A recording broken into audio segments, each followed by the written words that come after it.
Kim stepped off the transport shuttle and immediately felt small. The docking bay of Nexus Station stretched out like a metal canyon, but it wasn't the size that made him nervous. It was the aliens waiting for him. The Vulcans stood in perfect formation, their reptilian bodies easily 8 feet tall. Their green and bronze scales caught the harsh station lighting, making them look like living armor. Each one carried weapons that seemed too big for even their massive frames. Kim had seen pictures during his briefing, but nothing prepared him for seeing them in person. Their claws clicked against the metal floor as they moved. Those weren't just fingernails, they were actual weapons, curved and sharp like kitchen knives. Kim tried not to stare, but it was impossible. Everything about these beings screamed danger. The leader stepped forward, Captain Rin, according to his files. She was slightly smaller than the others, but somehow more intimidating. Maybe it was her eyes, bright golden orbs that seemed to look right through him. Or maybe it was the way she moved, like a predator sizing up prey. Kim's throat felt dry. 3 months of preparation, language lessons, cultural briefings, diplomatic protocol training. None of it seemed to matter now. He was just a human standing in front of creatures that could probably tear him in half without breaking a sweat. The other diplomats from Earth had warned him about Vulcan greeting rituals. They were intense, designed to test courage and establish dominance. But knowing about something and experiencing it were completely different things. Rin approached with slow, deliberate steps. Her golden eyes never left his face. The other Vulcans watched silently, their own eyes glowing in the dim light. Kim could hear his heartbeat in his ears. The station's air recycling system hummed overhead, but otherwise the docking bay was dead quiet. When she was close enough to touch him, Rin stopped. Kim had to crane his neck back to look at her face. She was studying him like a scientist examining a specimen. Her nostrils flared slightly. Could she smell his fear? He tried to keep his breathing steady. Then, without warning, her hand shot out. Those clawed fingers wrapped around his throat, not tight enough to hurt but firm enough to make her point. Kim felt the rough texture of her scales against his skin. Her claws pressed lightly against his neck, a reminder of how easily she could end this conversation. Rin pulled him closer until their faces were only inches apart. Her breath was warm and smelled faintly of something metallic. Those golden eyes bored into his, searching for something. Kim forced himself to meet her gaze, even though every instinct told him to look away. Her voice was a low hiss, like steam escaping from a pipe. The words came out in accented English, each syllable pronounced with deadly precision. "I could rip you apart, human, but tonight you—" She paused. Her grip on his throat didn't loosen, but something changed in her expression. The predatory look shifted to something else, curiosity maybe, or surprise. Kim realized he wasn't trembling. He wasn't trying to pull away or beg for mercy. He was just standing there waiting for her to finish. The silence stretched on. Other Vulcans shifted slightly, clearly expecting their captain to complete the traditional greeting. But Rin just stared at Kim, her golden eyes narrowing as if she was seeing him for the first time. The seconds ticked by like hours. Rin's clawed hand still gripped Kim's throat, but her golden eyes had changed. The deadly certainty was gone, replaced by something Kim hadn't expected. Confusion. Most humans would be shaking by now. Rin had seen it before during border skirmishes. Humans usually went pale, their eyes wide with terror, sometimes even fainting when faced with Vulcan strength. But this one was different. His pulse was steady under her fingers. His breathing was calm, and those dark eyes of his weren't filled with fear. They held something else entirely. Kim tilted his head slightly, as much as her grip would allow. He was actually studying her back, like he was trying to figure out a puzzle. The audacity of it should have angered her, but instead it made her pause even longer. "You are not afraid," she said, though it came out more like a question than a statement. Kim's lips curved into the slightest smile. Then he did something that made every Vulcan in the docking bay freeze. He spoke in their language. "Fear. Cloud's judgment," he said in heavily accented Vulcan. His pronunciation was terrible, like a child learning to speak, but the words were unmistakably correct. "Warrior respects warrior." The other Vulcans exchanged glances. A few took half steps forward, unsure if this was some kind of insult or joke. But Rin held up her free hand, stopping them. Her golden eyes had gone wide. Kim continued, his voice growing steadier despite his broken grammar. I come with respect for the Vulcan way. Your strength is legendary among stars. Rin's grip loosened slightly. In all her years commanding fleets and negotiating with alien species, no one had ever bothered to learn their sacred tongue. Most species considered Vulcan too harsh, too primitive for diplomatic use. They preferred universal translators or trade languages. But this human had spent time learning their words, their sounds, their meaning. And he wasn't just reciting memorized phrases. He was trying to communicate respect in the way Vulcans understood it best. So you speak like hatchling, Rin said, but there was no mockery in her voice. If anything, she sounded impressed. Yes, Kim admitted, switching back to English, but I wanted to try. Your people have survived in the harshest parts of space for thousands of years. That kind of strength deserves respect, not just fear. Something shifted in Rin's expression. The predatory look melted away entirely, replaced by what might have been approval. She had expected another weak diplomat, someone who would cower and beg and try to buy peace with empty promises. Instead, she had found someone who understood. That strength wasn't just about physical power. It was about courage, about facing the unknown without backing down. The ritual greeting suddenly felt different. What had started as a test of dominance had become something else entirely, a recognition between equals, even if they came from very different worlds. Rin's claws retracted slightly, no longer pressing against Kim's skin like threats. Her golden eyes held his for another long moment, reading something in his face that satisfied her. The other Vulcans watched in silence, sensing that something important was happening, but not quite understanding what. Finally, Rin's expression shifted into something that might have been a smile, though on her reptilian features it looked more like a predator baring teeth. But her voice carried warmth when she spoke again, completing the ritual phrase that had been hanging in the air. But tonight you may prove useful, small one. The formal negotiations dragged on for hours in the main conference room. Representatives from both species sat around a massive oval table discussing trade routes and territorial boundaries. Kim listened to the endless back and forth about mining rights and shipping lanes, but he could tell something was off. The Vulcan delegates seemed distracted. They kept glancing at Captain Rin, who sat stone-faced at the head of their delegation. Her golden eyes would occasionally dart to the room's exits, like she was expecting unwelcome visitors. Kim had learned to read body language during his diplomatic training, and everything about Rin screamed that she was worried about something bigger than trade agreements. During a break, most delegates filed out to grab refreshments or stretch their legs. Kim was gathering his notes when he felt a scaled hand on his shoulder. Rin's touch was surprisingly gentle this time, not the iron grip from their first meeting. "Walk with me, human Kim," she said quietly. "There are things we must discuss away from listening ears." They stepped onto an observation deck overlooking the station's central hub. Ships from dozens of different species docked and departed in the distance, their engines creating trails of light against the star field beyond. Kim waited, sensing that Rin was choosing her words carefully. "Your people think this meeting is about preventing war between our species," Rin finally said, her voice barely above a whisper. "Isn't it?" Kim asked. Rin's laugh was bitter. "War between us would be meaningless now. We have both been played for fools." She turned to face him, her golden eyes reflecting the distant starlight. "Tell me, Kim of Earth, what do you know of the swarm?"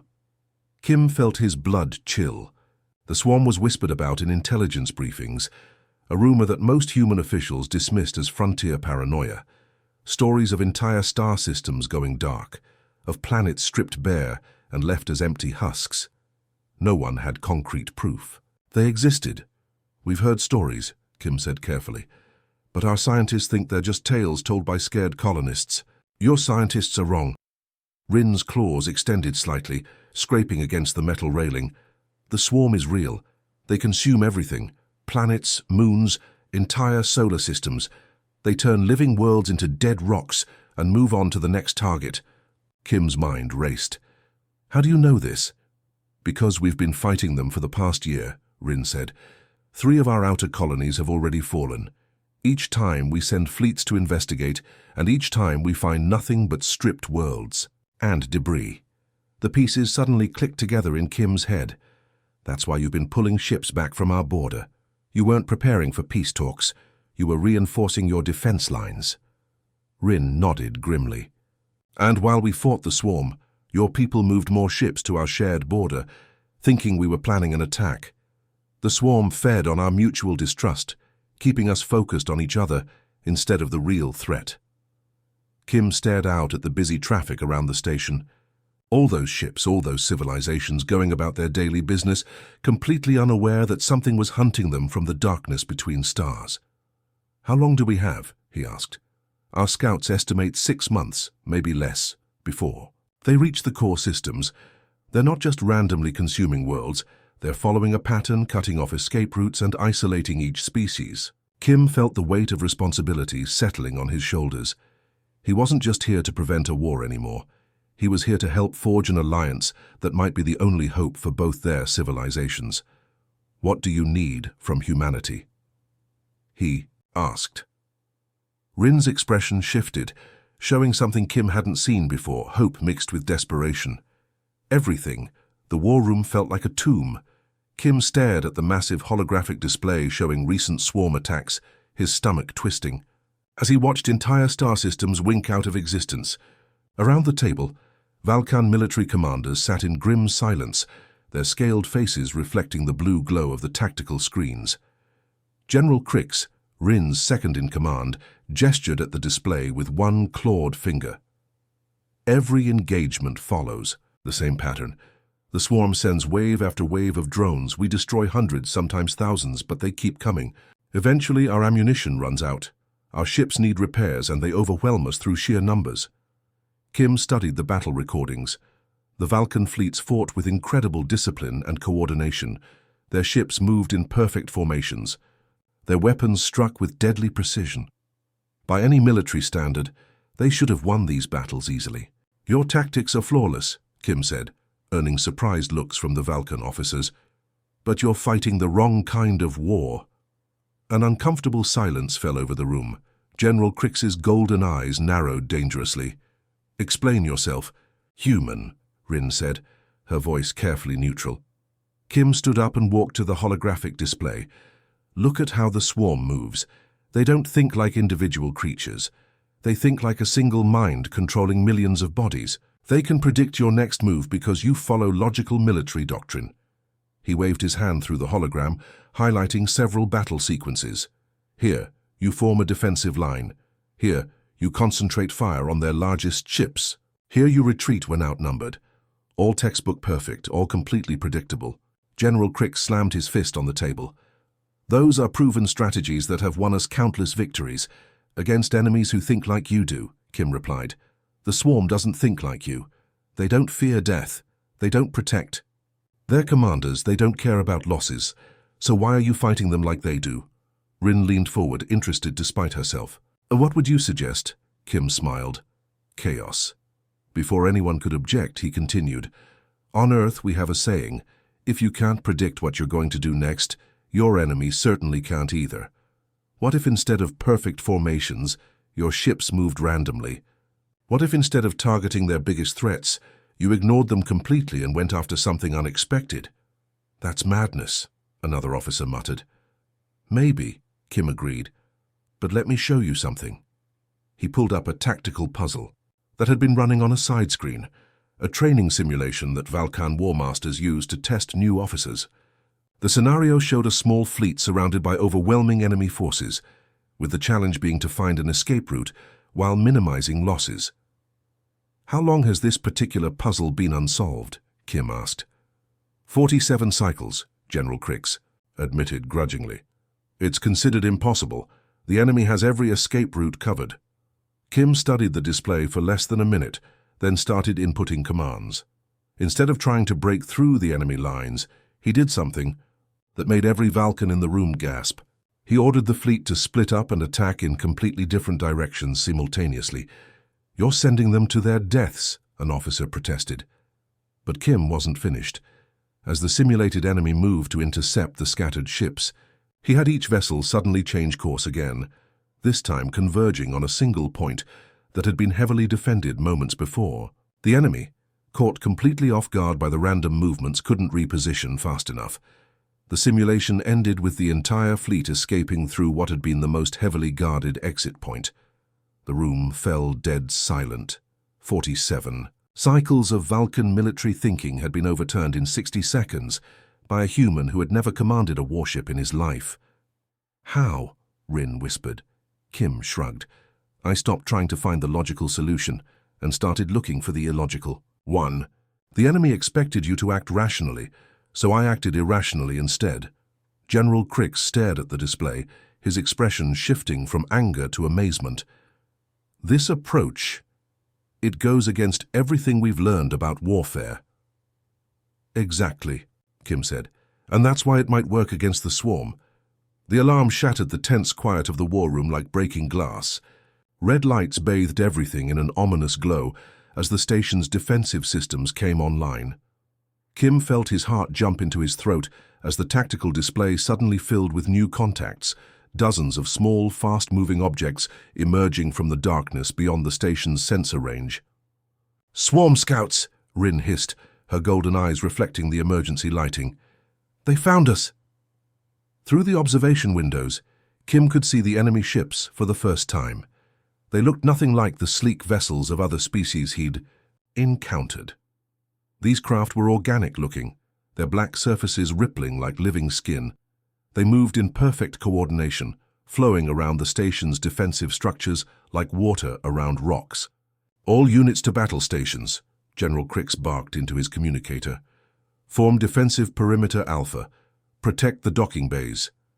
Kim watched the Vulcan ships begin their textbook deployment and felt his stomach drop. "Wait," he called out. "Don't form up like that. You're giving them exactly what they expect." "This is not the time for your theories, human," Crix snapped back. But Rin held up a clawed hand. "Let him speak." Kim rushed to the communication console. "All human pilots, this is Kim. Ignore standard formation protocols. Lee, are you out there?" The crackling voice of pilot Lee came through the speakers. "Copy." "That, Kim. My squadron is ready. What's the plan?"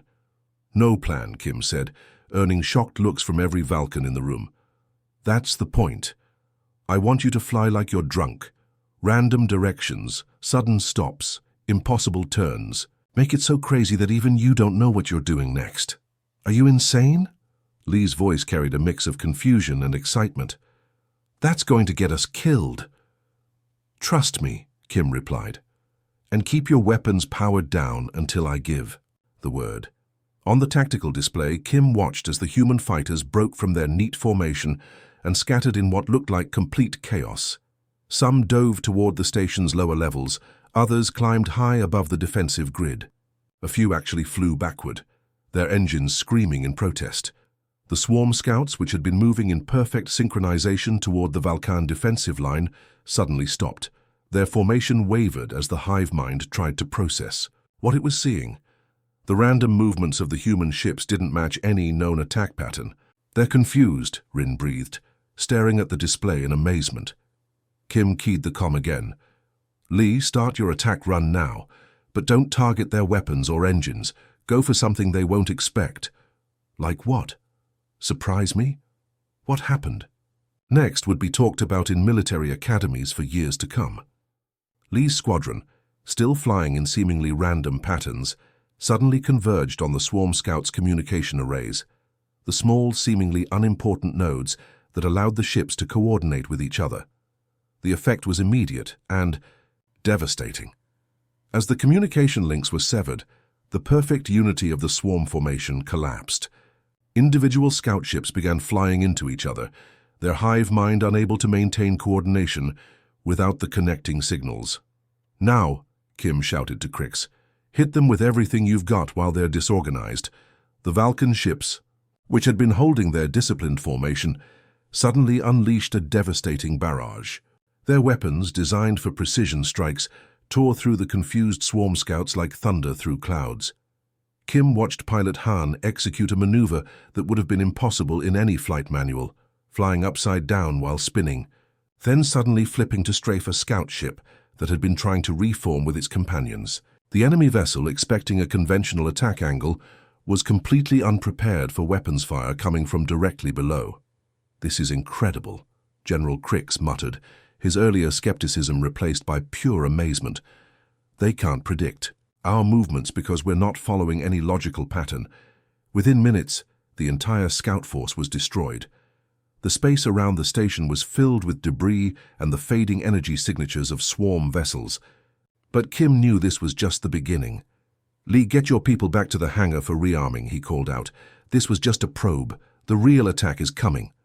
As the human fighters began their chaotic but effective return to the station, Kim caught Rin looking at him with something that might have been respect. "Your species fights like madmen," she said. Kim grinned. "Now you're getting it." The debris field around Nexus Station was still glowing when Kim found himself alone with Rin on the observation deck. The emergency lights had been switched off, replaced by the soft blue glow of the station's normal lighting. Through the reinforced windows, they could see Vulcan repair crews working alongside human technicians, fixing the damage from the scout attack.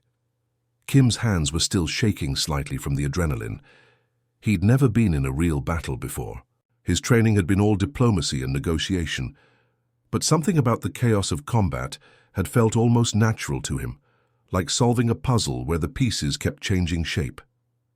"Your pilot Lee is either the bravest warrior I've ever seen or completely insane," Rin said, breaking the comfortable silence.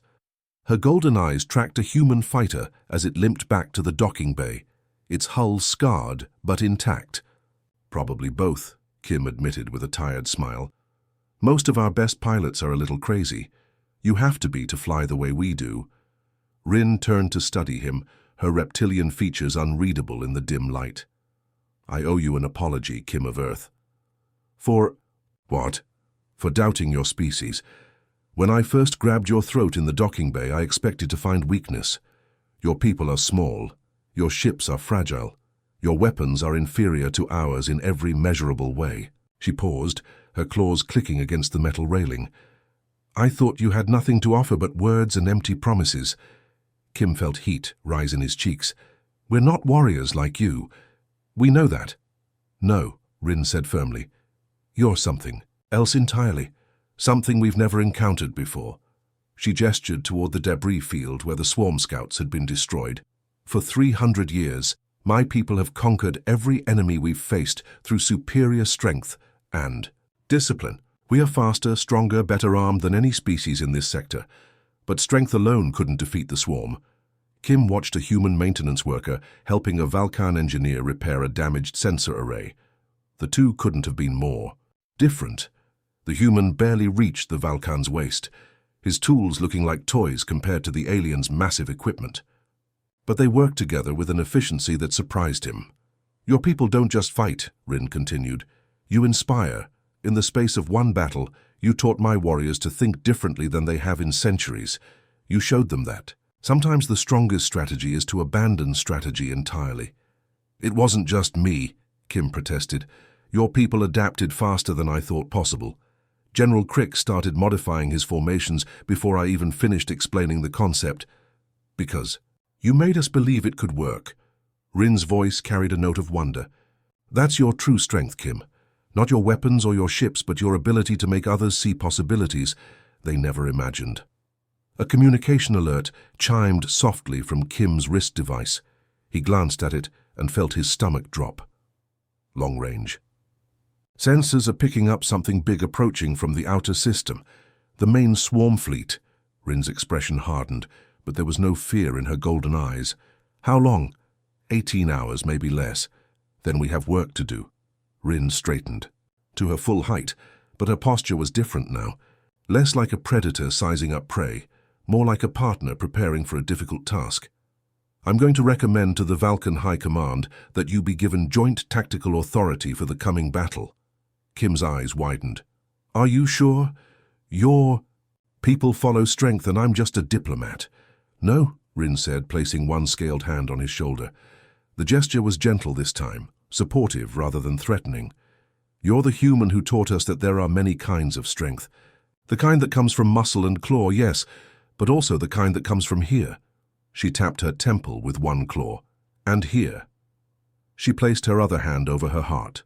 Through the observation window, Kim could see more mixed human-Vulcan repair teams forming spontaneously. His people and hers working together without formal orders or protocols, just doing what needed to be done. Your species has a saying, Rin said. The whole is greater than the sum of its parts. I never understood it until today.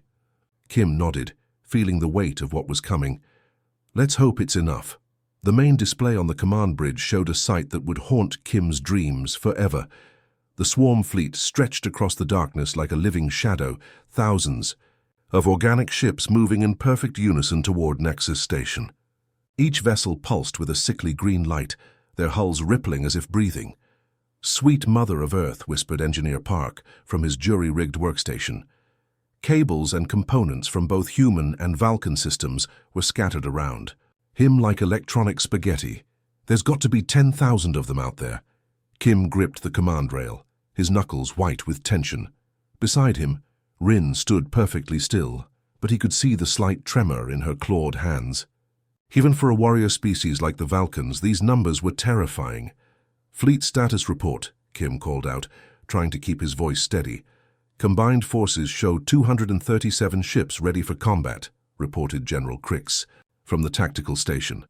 60 human vessels, 177 Vulcan. The math was brutal.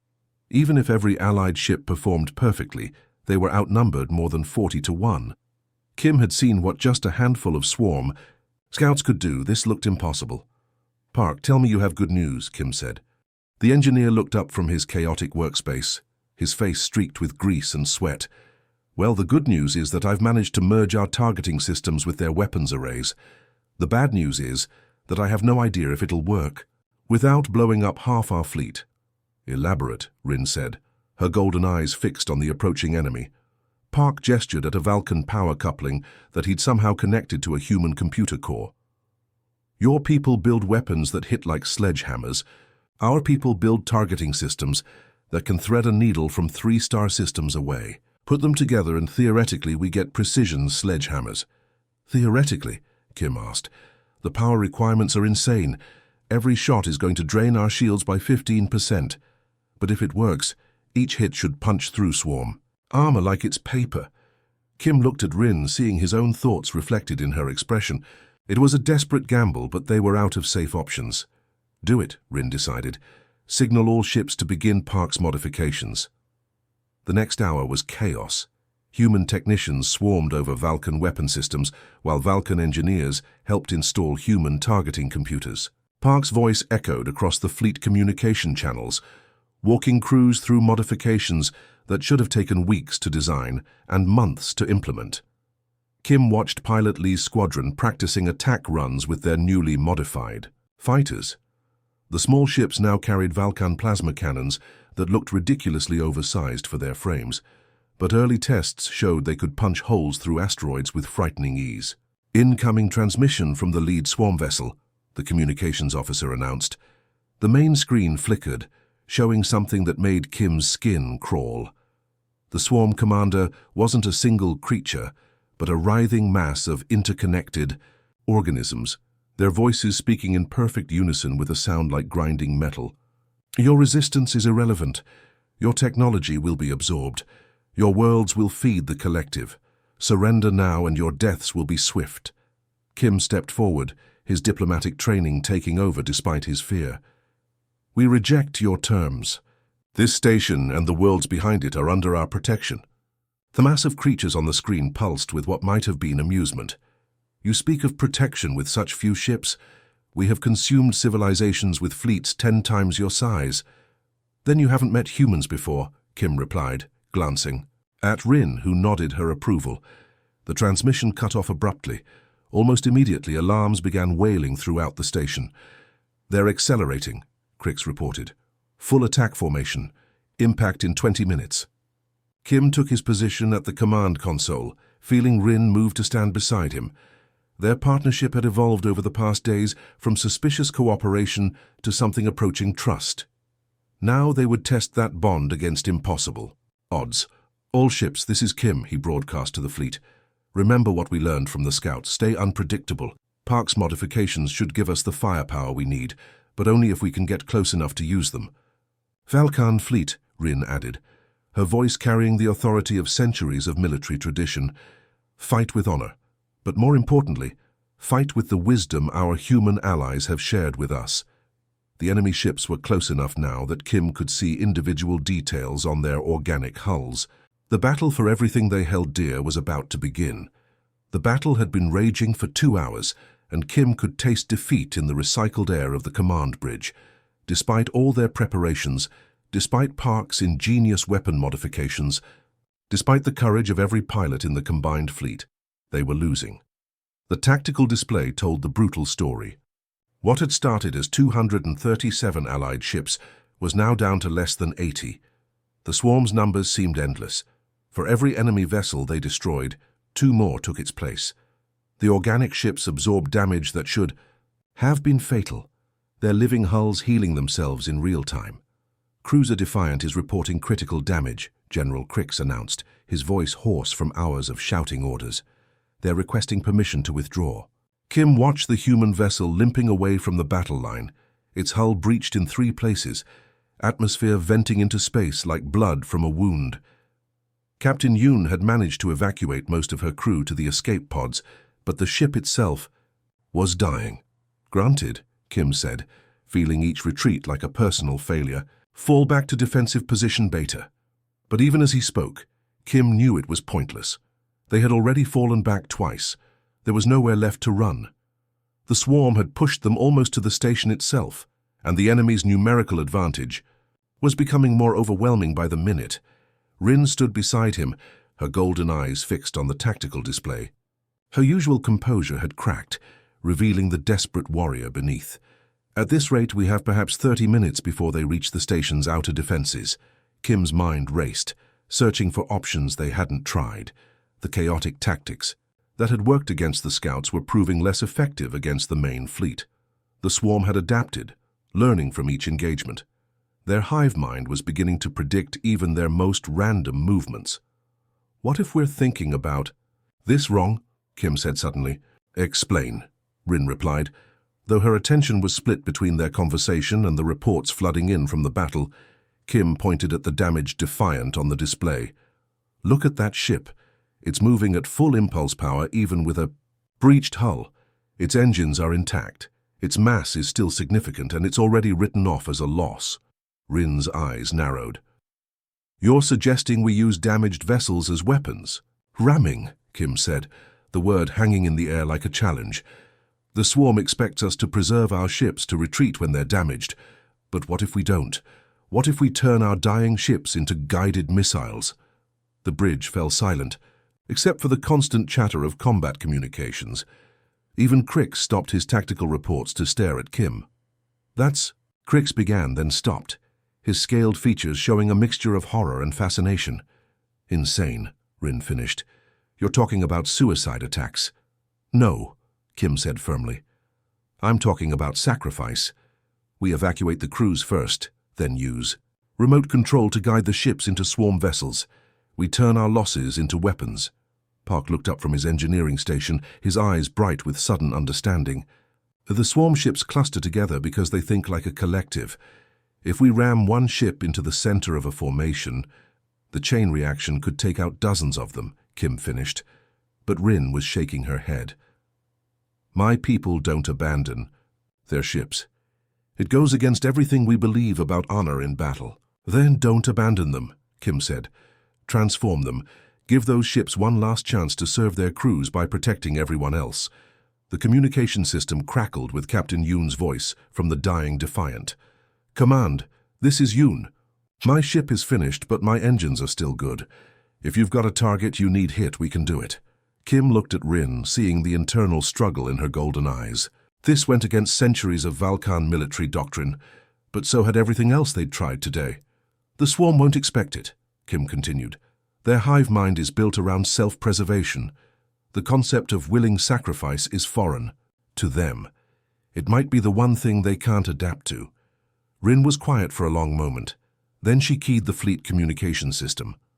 All vessels with critical damage, prepare for emergency evacuation. We're going to give you one last mission. What happened next would be remembered as the moment the tide turned. Captain Yoon's Defiant, guided by remote control after her crew was safely evacuated, slammed into the center of a swarm formation at full speed.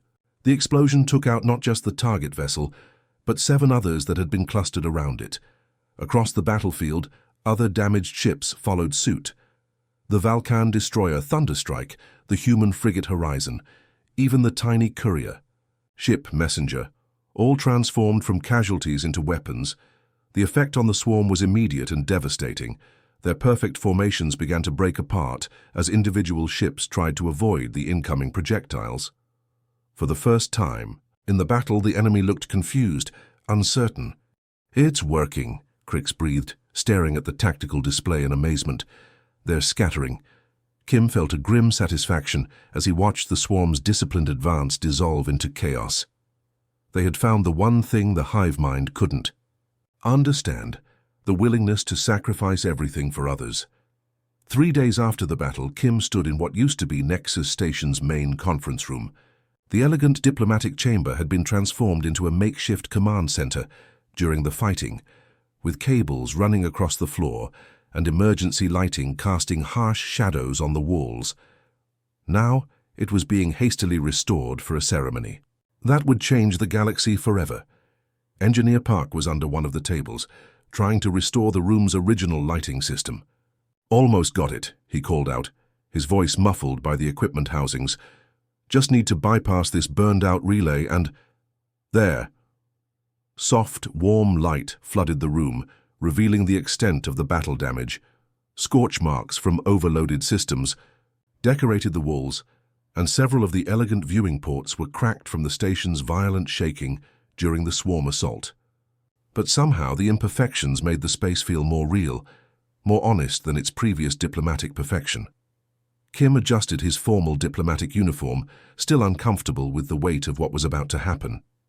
When he'd left Earth, 6 months ago, his mission had been simple: prevent a war between humanity and the Vulcan Empire.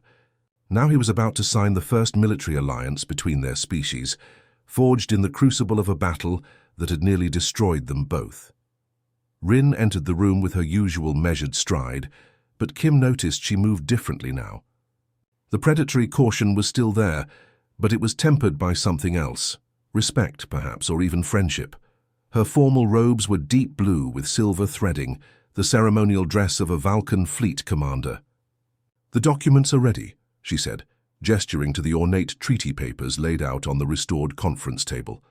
The text was written in 3 languages: Standard Galactic, English, and Vulcan script. Each page represented weeks of careful negotiation between their respective governments. "Hard to believe it's really happening," Kim said, picking up one of the ceremonial signing styluses. The weight of it felt significant in his hand, like holding a piece of history. The Vulcan High Command was resistant at first, Rin admitted. They couldn't understand why we would bind ourselves to a species they still saw as physically inferior, Kim smiled. "What changed their minds?" "The battle recordings," Rin replied. "Specifically, the moment when Captain Yoon volunteered her ship for the ramming attack.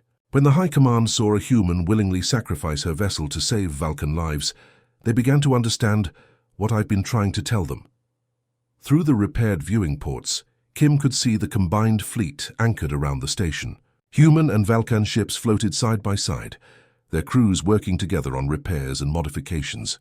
What had started as desperate cooperation had evolved into something deeper, a partnership built on mutual respect and shared sacrifice. "Your people confuse us," Rin continued, settling into her chair at the conference table. "By every logical measure, you should be the weaker species. Your ships are smaller, your weapons less powerful, your bodies more fragile, but you possess something that we're only beginning to understand." "Which is?" Rin's golden eyes met his across the table.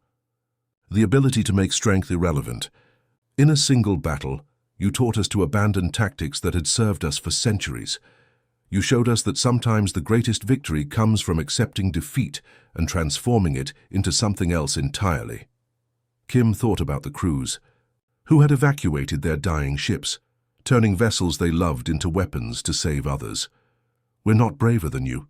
We're just different. Different in a way that terrifies our enemies, Rin said. The swarm conquered dozens of worlds because they could predict how each species would fight. They understood strength, they understood fear, they even understood desperation, but they couldn't comprehend sacrifice. The signing ceremony was simple. No fanfare, no crowds of officials or media representatives. Just two people who had fought together, bled together, and learned to trust each other completely. Kim's signature felt steady as he wrote his name, followed by Rin's flowing Vulcan script. The Human-Vulcan Compact, Kim read aloud from the document header. Sounds official. It's more than that, Rin said, sealing the documents with her family crest. It's proof that the strongest alliances aren't built on similar strengths, but on complementary differences. Park emerged from under the table, wiping grease from his hands. Sorry to interrupt, but I'm getting reports from the outer sensors. More refugee ships are arriving from the former swarm territories. Looks like word is spreading about our victory. Kim nodded, feeling the weight of new responsibility. The battle at Nexus Station had been just the beginning. There would be worlds to rebuild, refugees to protect, and probably more enemies to face. But for the first time since leaving Earth, he felt confident they could handle whatever came next. Ready to change the galaxy? He asked Rin.